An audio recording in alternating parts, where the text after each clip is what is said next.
Hello guys, good evening दोस्तों। नमस्कार दोस्तों, मैं आपकी दोस्त सोनिया मौर्य। तो इलाहाबाद कैंपस कोचिंग के इस डिजिटल प्लेटफॉर्म पे आप सभी लोगों का बहुत बहुत स्वागत है। दोस्तों, आज हम लोग जो क्वेश्चन आंसर लिए हैं पर डे की तरीके से, आज जो क्वेश्चन आंसर लिए हैं हम लोग वो लिए हैं साइंस से। साइंस में भी वो हमने जो क्वेश्चन यहाँ पे बनाया है, रखा है आप लोगों के सामने, वो है फिजिक्स से। फिजिक्स से ऐसे अक्सर क्वेश्चन पूछे जाते हैं जो हम गलत कर देते हैं एग्जाम में। तो आपके एग्जाम में क्वेश्चन गलत ना हो, इसलिए हम ये वीडियो लेके आए हैं। आप लोग इसका फायदा लीजिए। तो चलिए हम लोग क्वेश्चन को स्टार्ट करते हैं। ये रहा स्क्रीन पे आपका पहला क्वेश्चन। क्वेश्चन है, आवृत्ति को मापा जाता है हर्ट्ज में, मीटर सेकंड में, रेडिएशन में, रेडियन में, या फिर वॉट में, या फिर उपयुक्त में से कोई नहीं, या उपयुक्त में से एक से अधिक। तो आवृत्ति का मापक क्या होता है, ध्यान रखिएगा। आवृत्ति का जो मापक होता है वो होता है हमारा हर्ट्ज होता है। क्या होता है आवृत्ति का मापक? हर्ट्ज होता है। हर्ट्ज क्या है? हर्ट्ज में आवृत्ति का मापक किसे माना जाता है? तो हर्ट्ज को माना जाता है। किसको माना जाता है? हर्ट्ज आवृत्ति का मापक होता है। और आवृत्ति की अगर हम मापक की बात करें, आवृत्ति की मापक की बात करें तो आवृत्ति का जो मापक होता है हर्ट्ज होता है एक तो। और दूसरी बात क्या है कि जीरो से जो हर्ट्ज होता है, हर्ट्ज के तीन मापक होते हैं। इसके तीन मापक होते हैं। एक होता है हमारा 0 से 20 हर्ट्ज, 20 हर्ट्ज। और दूसरा जो होता है 20 हर्ट्ज से लेके 20,000 हर्ट्ज तक के बीच की ध्वनि होती है। 20,000 हर्ट्ज के बीच की ध्वनि होती है। और तीसरा जो होता है आपका 20,000 से अधिक, 20,000 से अधिक हर्ट्ज की ध्वनि होती है। ठीक है, उसे हम क्या कहते हैं? पराश्रव्य ध्वनि क्या कहते हैं? कौन क्या कहते हैं? पराश्रव्य ध्वनि कहते हैं। और जो 20 से 20,000 हर्ट्ज के बीच की ध्वनि होती है उसे हम कहते हैं श्रव्य ध्वनि। क्या कहते हैं इसे? श्रव्य ध्वनि कहते हैं। जबकि जो आपका 0 से लेके 20 हर्ट्ज के बीच की ध्वनि होती है इसे आश्रव्य ध्वनि कहते हैं। क्या कहते हैं इसे? आश्रव्य ध्वनि कहते हैं। ठीक है, जो आश्रव्य ध्वनि होते हैं वो मनुष्य के कान नहीं सुन पाते हैं। ठीक है, आश्रव्य ध्वनि क्या होता है? इसको मनुष्य का कान नहीं सुन सकता है। और जो 20,000 से 20 हर्ट्ज के बीच की ध्वनि होती है जिसे श्रव्य ध्वनि कहते हैं, इसे मनुष्य का कान सुन सकता है। जबकि 20 हर्ट्ज से लेके 20,000 हर्ट्ज से अधिक की जो ध्वनि होती है उसको भी मनुष्य के कान नहीं सुन सकते हैं। ठीक है, इसे पराश्रव्य ध्वनि कहते हैं। ध्यान रखिएगा कि कौन कौन सुन सकता है। जो 20 हर्ट्ज की ध्वनि होती है उसे बड़े जीव जंतु या स्तनधारी जैसे हाथी है, वेल है, ये 20 हर्ट्ज तक की ध्वनि जो है सुन सकती है। जबकि 20,000 हर्ट्ज से जो अधिक ध्वनि होती है तो वो लोमड़ी, कुत्ते, बिल्ली, चमगादड़ ये सभी सुन सकते हैं। 20,000 हर्ट्ज से अधिक की ध्वनि मनुष्य के कान नहीं सुन सकते हैं। नेक्स्ट क्वेश्चन की तरफ बढ़ेंगे। ये रहा आपका स्क्रीन पे अगला क्वेश्चन। क्वेश्चन है, निम्नलिखित में से कौन सा सुमेलित नहीं है? एक तरफ मात्रा दिया हुआ है और दूसरी तरफ इसका एसआई मात्रक दिया हुआ है। तो लेंस की क्षमता किस में मापी जाती है? तो ध्यान रखिएगा, लेंस की क्षमता डायोप्टर में मापी जाती है। दाब दाब पास्कल, इसका इकाई मात्रक क्या है? पास्कल है, बिल्कुल सही है। रेडियो एक्टिव पदार्थ की सक्रियता क्यूरी दिया हुआ है, उष्मा जूल में मापा जाता है, ये भी सही है। जो आपका रेडियो एक्टिव पदार्थ की सक्रियता है, रेडियो एक्टिव पदार्थ की सक्रियता, यही आपका सुमेलित नहीं है। ठीक है, रेडियो एक्टिव पदार्थ की जो सक्रियता ये सुमेलित नहीं है। रेडियो एक्टिव पदार्थ की जो सक्रियता है ये क्या है? बेरकुलन में मापी जाती है। किस में मापी जाती है? इसको बेरकुल में मापी जाती है। ठीक है, किस में मापी जाती है? तो इसको मापी जाती है बेरकुलर में मापी जाती है। बेकुलर में, बेकुलर में किसकी? रेडियो एक्टिव पदार्थ की सक्रियता। क्यूरी में नहीं मापी जाती है। क्यूरी क्या है? इसका एक गैर एसआई मात्रक है। क्यूरी क्या है इसका? यह गैर एसआई मात्रक है। तो ध्यान रखेंगे, गैर एसआई मात्रक क्यूरी है और बाकी सभी सुमेलित हैं। अगला क्वेश्चन देखेंगे। ये रहा आपका नेक्स्ट क्वेश्चन।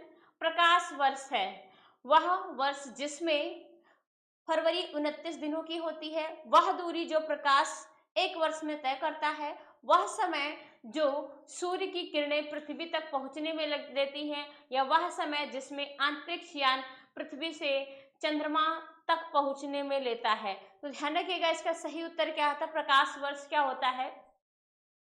प्रकाश वर्ष। तो प्रकाश वर्ष वह दूरी होती है, क्या होता है? वह दूरी होती है जो प्रकाश एक प्रकाश वर्ष में तय करता है, ठीक है, उसे क्या कहते हैं? प्रकाश वर्ष कहते हैं। जबकि 29 का जो दिन होता है फरवरी को, उसे क्या कहते हैं? लीप वर्ष कहते हैं। क्या कहते हैं इसे? लीप वर्ष कहते हैं। हर 4 वर्ष बाद लीप वर्ष आता है, ठीक है, तो इसे क्या कहते हैं? लीप वर्ष या फिर अधिवर्ष कहते हैं, ठीक। और सूर्य से पृथ्वी तक की जो समय लगता है पहुंचने में, कितना लगता है?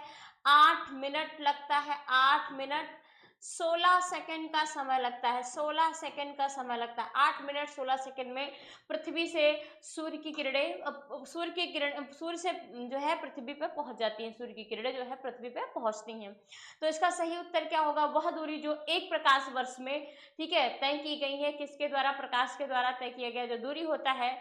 और एक प्रकाश वर्ष बराबर कितना होता है? 9.46 इंटू 10⁻15 मीटर होता है। कितना होता है एक प्रकाश वर्ष बराबर?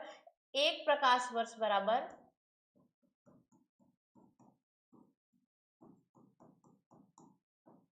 क्या होता है? 9.46 इंटू 10⁻15 मीटर होती है।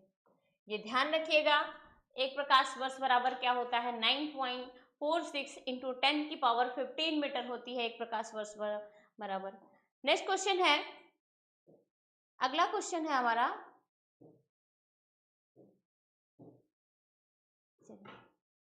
6 फीट। 6 फीट लंबे व्यक्ति की ऊंचाई, 6 फीट लंबे व्यक्ति की ऊंचाई नैनोमीटर में कैसे व्यक्त की जाएगी? ठीक है, लगभग में दिया हुआ है। तो 183 गुणे या 183 इंटू 10⁻6 नैनोमीटर, या 234 इंटू 10⁻6 नैनोमीटर, या 180 इंटू 10⁻7 नैनोमीटर, या 181 इंटू 10⁻7 नैनोमीटर। तो ध्यान रखिएगा, इसका सही उत्तर क्या होगा?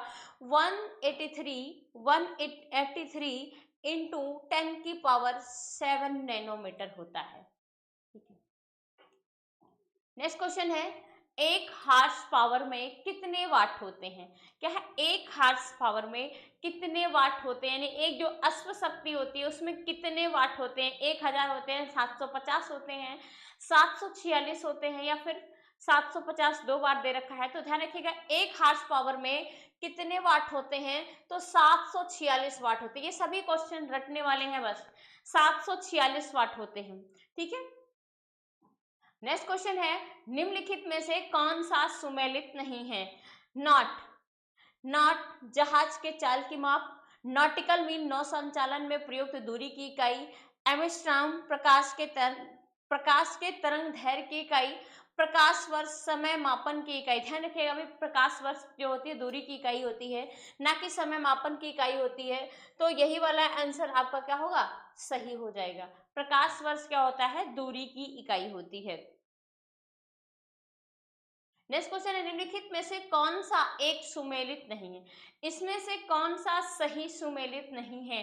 डेसिबल ध्वनि की प्रबलता की इकाई, अश्वशक्ति शक्ति की इकाई, समुद्री मील नौ संचालन में दूरी की इकाई, सेल्सियस ऊष्मा की इकाई।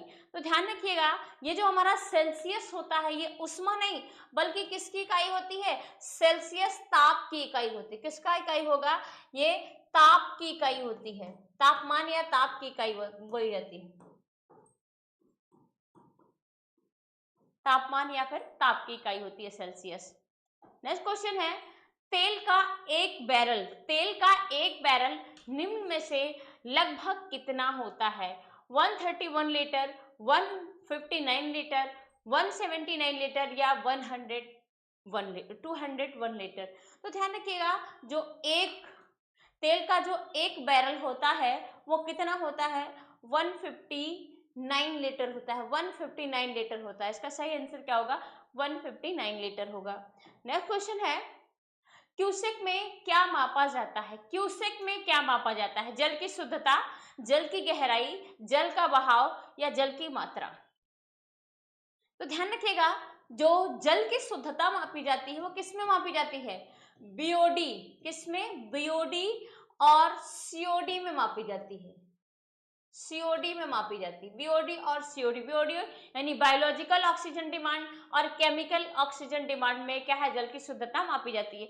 जबकि वहीं पे जल की जो गहराई होती है वो फैदोमीटर के द्वारा मापी जाती है। किसमें मापी जाती है? फैदम में या फिर फैदोमीटर इसे कहते हैं, फैदोमीटर, फैदोमीटर, ठीक है। और जल का बहाव क्यूसेक में मापा जाता है। यही वाला उत्तर आपका सही हो जाएगा कि जो जल का बहाव है वो किस में मापा जाता है? क्यूसेक में मापा जाता है। जबकि जल की मात्रा किस में मापी जाती है? ये लीटर में मापा जाता है, लीटर में, ठीक है, या घन प्रति लीटर में मापा जाता है। तो इसलिए इसका सही उत्तर क्या हो जाएगा? Option number C. Next question है, डॉप्सन इकाई का प्रयोग किया जाता है। किसके लिए डॉप्सन इकाई का प्रयोग किया जाता है? पृथ्वी की मोटाई मापने में, हीरे की मोटाई मापने में, ओजोन परत की मोटाई मापने में या शोर मापने में? तो ध्यान रखिएगा, जो डॉप्सन होता है, डॉप्सन ओजोन परत की इकाई मापने में इसका प्रयोग किया जाता है। किसमें? ओजोन लेयर की जो मोटाई होती है उसको मापने में किसका प्रयोग किया जाता है? तो वो डॉप्सन का प्रयोग किया जाता है। ये कई बार एग्जाम में क्वेश्चन पूछा हुआ है। अगला क्वेश्चन है, महासागर में डूबी हुई वस्तुओं की स्थिति जानने के लिए निम्न में से किस यंत्र का प्रयोग किया जाता है? आइडियोमीटर का, ग्लेवेनोमीटर का, सेक्सटेंटमीटर का या फिर सोनार का? तो ध्यान रखिएगा, जो समुद्र में, महासागरों में वस्तुएं डूबी होती हैं उसमें उसको निकालने के लिए, उसकी स्थिति जानने के लिए किसका प्रयोग करते हैं? तो सोनार का प्रयोग किया जाता है। किसका प्रयोग किया जाता है? सोनार का प्रयोग किया जाता है। सोनार की बात करें तो इसे साउंड नेविगेशन एंड रैगिंग के नाम से जाना जाता है, ठीक है। ये महासागरों में या गहराई में जो भी वस्तुएं डूबी होती हैं उनकी सही स्थिति का पता किसके द्वारा लगाया जाता है? तो वो सोनार के द्वारा लगाया जाता है। और सोनार में अगर हम तरंगों की बात करें तो कौन सी वेव जनरेट की जाती है? तो इसमें पराश्रव्य तरंगे होती हैं जो कि इसकी काफी सहायता करती हैं। नेक्स्ट क्वेश्चन है, निम्नलिखित में से कौन सा सुमेलित नहीं है? इसमें से कौन सा सुमेलित नहीं है? एनीमोमीटर वायु की चाल, अमीटर विद्युत धारा, टैक्योमीटर दाबांतर, पाइरोमीटर उच्चताप।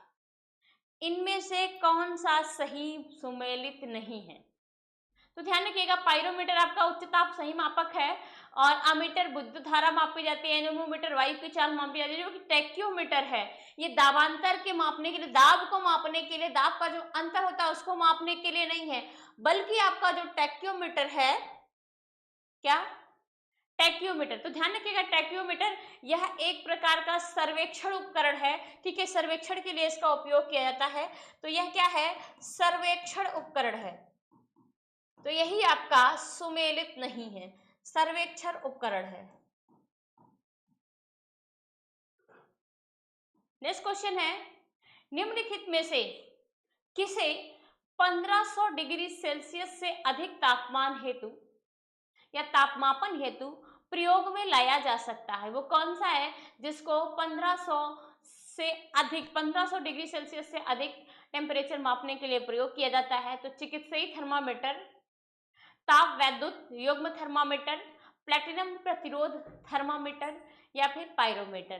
तो इसका सही उत्तर क्या होगा? अभी हमने देखा उच्च तापमापी क्या होता है? उच्च तापमापी आपका पाइरोमीटर होता है। पाइरोमीटर क्या है?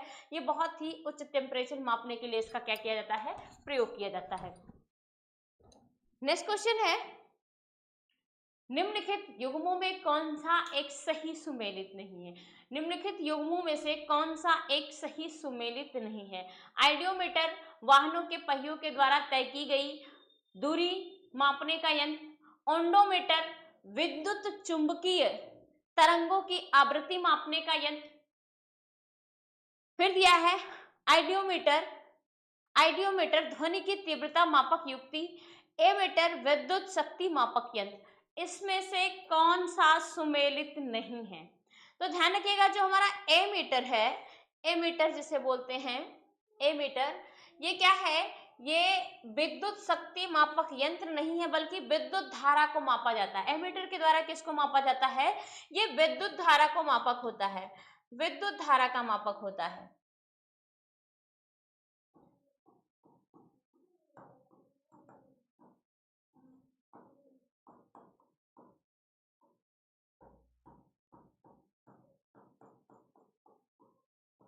क्या होता है? ये विद्युत धारा का मापक माना जाता है। इसका सही आंसर क्या हो जाएगा? डी इसका सही आंसर हो जाएगा। नेक्स्ट क्वेश्चन है, आर्द्रता किस उपकरण से मापी जाती है या नापी जाती है? आर्द्रता, हाइड्रोमीटर, हाइग्रोमीटर, पायरोमीटर, लैक्टोमीटर। तो आर्द्रता ध्यान रखिएगा, या उपरोक्त में से कोई नहीं या एक से अधिक। तो इसमें से जो आर्द्रता मापी जाती है, ह्यूमिडिटी मापी जाती है, ये किससे मापी जाती है? ये मापी जाती है हाइग्रोमीटर के द्वारा, हाइग्रोमीटर के द्वारा। ठीक है, तो इसका सही आंसर क्या हो जाएगा? बी। जबकि आपका पायरोमीटर अभी हमने देखा किसके लिए है? उच्च तापमापी है। क्या है ये? उच्च तापमापन है, उच्च तापमापी, ये ज्यादा टेम्परेचर को मापता है, हाई टेम्परेचर को। लैक्टोमीटर किसके लिए है? तो ये दूध में, या दूध का जो लैक्टो होता है, ठीक है, लैक्टोज होता है, उसको मापने के लिए लैक्टोमीटर का प्रयोग किया जाता है। ठीक है, तो दूध में लैक्टोज को मापा जाता है, दूध में लैक्टोज की मात्रा मापता है। तो इसलिए इसका सही आंसर क्या हो जाएगा? बी इसका सही आंसर होगा। नेक्स्ट क्वेश्चन है, इलेक्ट्रो इलेक्ट्रोइंसेफेलोग्राम, ईईजी जिसे बोला जाता है, ईईजी, इलेक्ट्रोइंसेफेलोग्राम, निम्न में से किसकी निगरानी के लिए उपयोग होता है? तो जो इलेक्ट्रोइंसेफेलोग्राम होता है, ठीक है, दिल के लिए, हृदय के लिए, लीवर के लिए यानी यकृत के लिए, ठीक है, अग्नाशय के लिए या मस्तिष्क के लिए, या उपयुक्त में से कोई नहीं, या फिर उपयुक्त में से एक से अधिक। तो जो हमारा ईईजी होता है, ध्यान रखिएगा, ईईजी का जो परीक्षण किया जाता है या किसकी के लिए किया जाता है निगरानी के लिए? तो वो मस्तिष्क की निगरानी के लिए किया जाता है। किसके लिए किया जाता है? मस्तिष्क की निगरानी के लिए किया जाता है।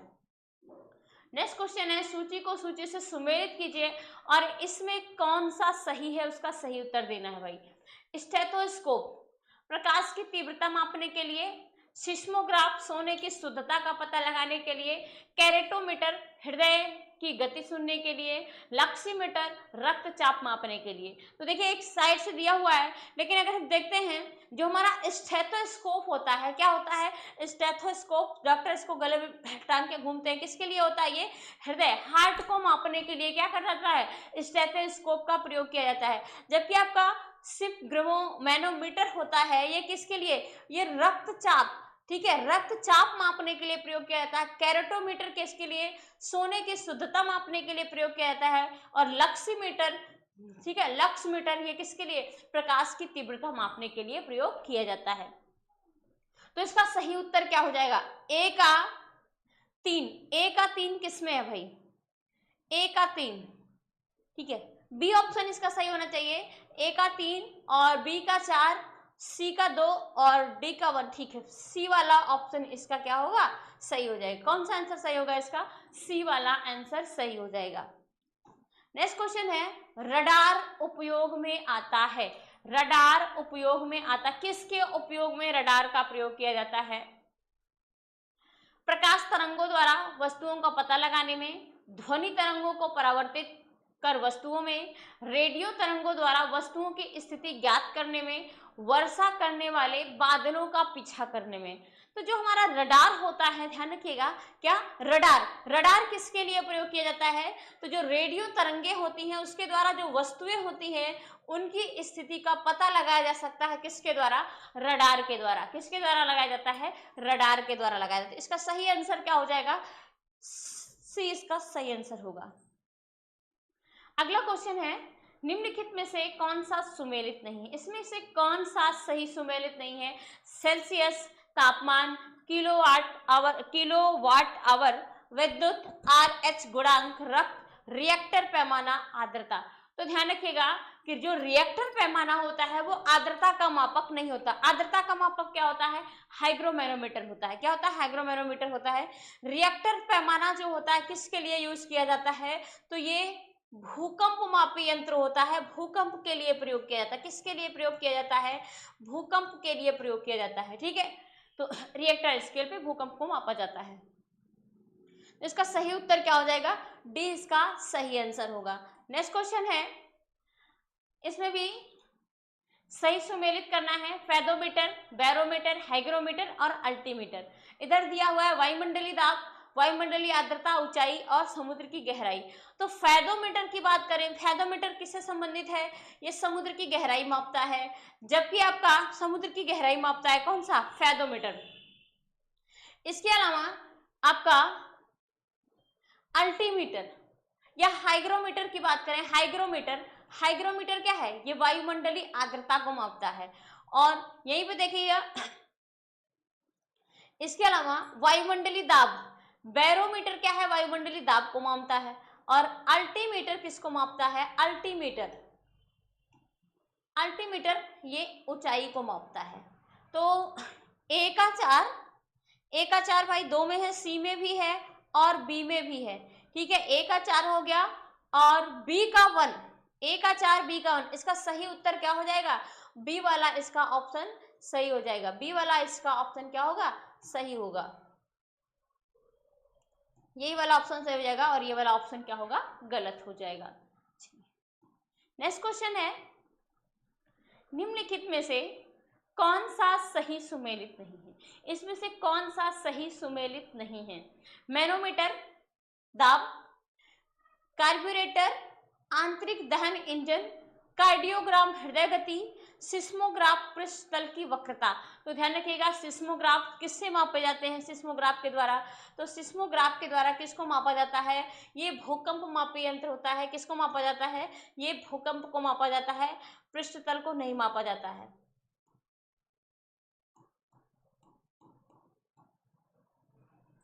तो इसका डी वाला ऑप्शन सही होगा। नेक्स्ट क्वेश्चन है, ऊर्ध्वाधर तल यानी एलिवेशन एवं क्षैतिज तल यानी एजिमथ को में कोणीय दूरी का जो मापन के लिए जो प्रयोग होने वाला यंत्र है वो कौन सा है? ऊर्ध्वाधर भी मापा जाता है और क्या है? क्षैतिज भी मापा जाता है। ऊर्ध्वाधर और क्षैतिज की जो कोणीय दूरी मापी जाती है वो किसके द्वारा मापी जाती है? तो ध्यान रखिएगा किसके द्वारा मापी जाती है। इसमें दिया है बेबल प्रोट्रैक्टर, अल्टीमीटर ऊंचाई के लिए होता है। ठीक है, इसमें ऊंचाई और क्षैतिज दोनों पूछ रहा है, हॉरिजॉन्टल और स्ट्रिकलाइन और इसके अलावा थियोडोलाइट। तो जो हमारा ऊर्ध्वाधर और क्षैतिज इन दोनों की जो कोणीय दूरी मापी जाती है वो किसके द्वारा मापी जाती है? थियोडोलाइट के द्वारा मापी जाती है। किसके द्वारा मापी जाती है? थियोडोलाइट के द्वारा मापी जाती है।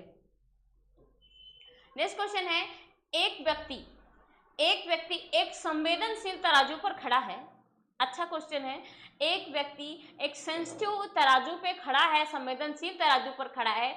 यदि वह गहरी सांस क्या है? यदि वह गहरी सांस अंदर की तरफ खींचता है तो तराजू की रीडिंग क्या होगी? बढ़ेगी, घटेगी, या रीडिंग पर कोई प्रभाव नहीं पड़ेगा, या पहले वह बढ़ेगी फिर घटेगी, ठीक है, या वायुमंडलीय दाब पर निर्भर करेगा।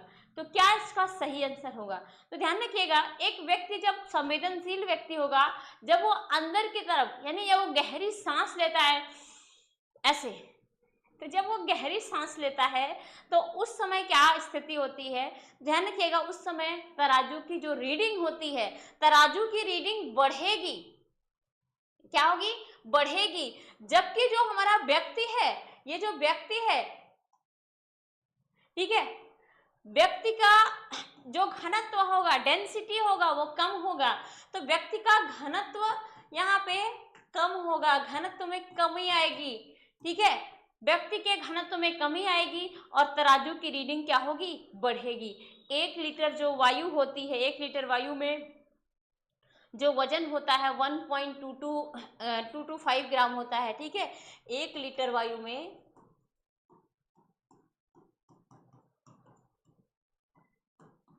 कितना 1.225 ग्राम की होती है, तब इसका वेट क्या होगा, बढ़ जाता है।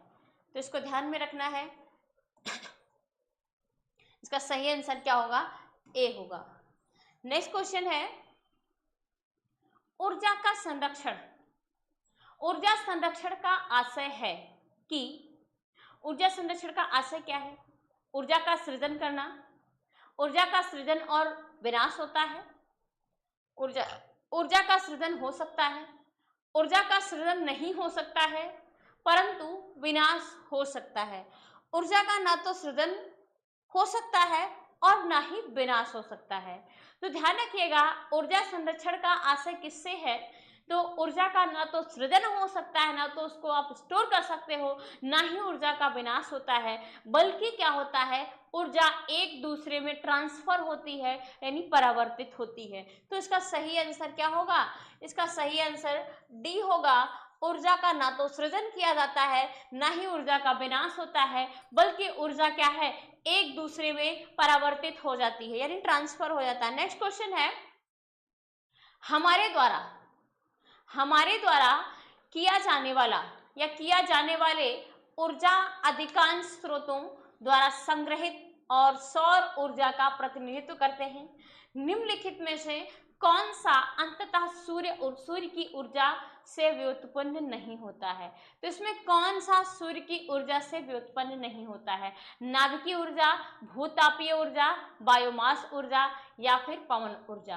तो ध्यान रखिएगा, इसमें जो पवन ऊर्जा है और बायोमास ऊर्जा, ये तो दोनों सूर्य के द्वारा प्राप्त होते हैं, लेकिन अगर नहीं होता है बात करें तो इसमें भूतापीय और नाभिकीय दोनों सही होगा, लेकिन आयोग के द्वारा इसको कौन सा माना गया है, नाभिकीय ऊर्जा। नाभिकीय ऊर्जा भी इसका आंसर सही हो सकता है और भूतापीय ऊर्जा भी इसका क्या है, सही आंसर है। तो इसका सही आंसर क्या हो सकता है, ए एंड बी। हालांकि इसका हमारे अकॉर्डिंग हमने आंसर सही माना है ए को। नेक्स्ट क्वेश्चन है वॉशिंग मशीन का कार्य सिद्धांत, यानी वॉशिंग मशीन जो अपना कार्य करती है किस सिद्धांत पर काम करती है, अपकेंद्रण पर करती है, अपोहन सिद्धांत पर काम करती है, उत्क्रम प्रासरण पे करती है या फिर विसरण पर करती है। तो जो वॉशिंग मशीन चलती है, ध्यान रखिएगा, जो वॉशिंग मशीन चलती है जिसे ये किस पे काम करती है, अपकेंद्रीय बल पे काम करती है। किस पे काम करती है, ये अपकेंद्रण यानी अपकेंद्रीय बल पर काम करती है, जिससे कहते हैं सेंट्रल फ्यूगल फोर्स। क्या कहते हैं, सेंट्रल फ्यूगल फोर्स। यानी इसमें क्या होगा, जो बल लगता है वो केंद्र से बाहर की ओर लगता है। क्या है, सेंटर से बाहर की ओर लगता है। ध्यान रखिए कि जब मशीन चलती है, कपड़ा नाचता है, तो क्या है, सेंटर से बाहर की तरफ बल लगता है। अंतरिक्ष यान जो चक्कर लगा रहा है, अंतरिक्ष यान जो चक्कर लगा रहा है, एक, ठीक है, वहां से एक सेप छोड़ा जाता है, तो वह सेप क्या, उसकी गति क्या होगी, वो पृथ्वी की ओर गिरेगा या कम गति से गतिवान होगा, अंतरिक्ष यान के साथ साथ उसी गति से गतिवान होगा या अधिक गति से गतिवान होगा। तो अंतरिक्ष यान से अगर कोई सेप छोड़ा जाए तो उसकी स्थिति क्या होगी, ध्यान रखिएगा, तो उसकी स्थिति ये होगी कि वो अंतरिक्ष यान के साथ साथ, ठीक है, उसी गति में गतिवान होता रहेगा, पृथ्वी पर नहीं गिरेगा, क्योंकि उसका गुरुत्वाकर्षण बल होता है। नेक्स्ट क्वेश्चन है द्रव की बूंद संकुचित होकर द्रव की बूंद जो है संकुचित होकर न्यूनतम क्षेत्र घेरने की प्रवृत्ति का कारण क्या होता है। यानी जो हमारा लिक्विड, यानी देखिएगा वर्षा की जो बूंदें होती है एक बहुत छोटे क्षेत्र में, ठीक है, घिरी होती है, उसका कारण क्या होता है, पृष्ठ तनाव होता है, सैलता होता है, घनत्व होता है या वाष्प दबाव होता है, किस कारण होता है। तो जो द्रव की बूंदें होती है संकुचित होकर एक न्यूनतम क्षेत्र को घेरने की कोशिश करती हैं, किसके कारण करती हैं, वो पृष्ठ तनाव के कारण करती है। किसके कारण करती हैं, पृष्ठ तनाव के कारण करती हैं। नेक्स्ट क्वेश्चन है, मिट्टी का तेल, मिट्टी का तेल पानी के ऊपर इसलिए तैरता है क्योंकि, मिट्टी का तेल पानी के ऊपर इसलिए तैरता है क्योंकि उसका घनत्व पानी के घनत्व से अधिक होता है, उसका घनत्व पानी के घनत्व से कम होता है, उसका घनत्व पानी के घनत्व के बराबर होता है, या फिर उपयुक्त में से कोई नहीं। तो ध्यान रखिएगा, मिट्टी का तेल हो चाहे कोई भी तेल हो, सरसों का तेल हो, मिट्टी का तेल हो, रिफाइंड ऑयल हो, ठीक है, ये क्या होते हैं, पानी के घनत्व से कम होते हैं, इसीलिए क्या करते हैं, ये ऊपर तैरते हैं। तो जो मिट्टी का तेल होता है, इसका जो घनत्व होता है, डेंसिटी होता है, पानी के घनत्व से क्या होता है, कम होता है। ध्यान रखिएगा, पानी के घनत्व से ये क्या होता है, कम होता है, मिट्टी के तेल का घनत्व। किसी भी तेल का जो डेंसिटी होता है, घनत्व होता है, वो क्या होता है, पानी से कम होता है। नेक्स्ट क्वेश्चन है, हवाई जहाज, हवाई जहाज से यात्रा करते समय पेन से स्याही निकलने लगती, किसके कारण निकलने लगती भाई, वायुदाब में कमी के कारण, वायुदाब में वृद्धि के कारण, स्याही के आयतन में वृद्धि के कारण, या अत्यधिक भार के कारण। तो वेट तो होता नहीं है, ठीक है, स्याही का वेट होता नहीं है, लेकिन जब हम हवाई जहाज से यात्रा करते हैं, अगर जेब में पेन है तो उसमें से अपने आप स्याही निकलने लगती है। क्यों, क्योंकि वहां पे वायुदाब की कमी होती, क्या होती है, यहाँ पे वायुदाब की कमी होती है, जिसके कारण क्या है, स्याही जो है पेन से बाहर आने लगती है। तो ये रहा आज का क्वेश्चन। अगर आप लोगों को वीडियो अच्छी लगे तो प्लीज़ लाइक एंड सब्सक्राइब जरूर करें। Thank you.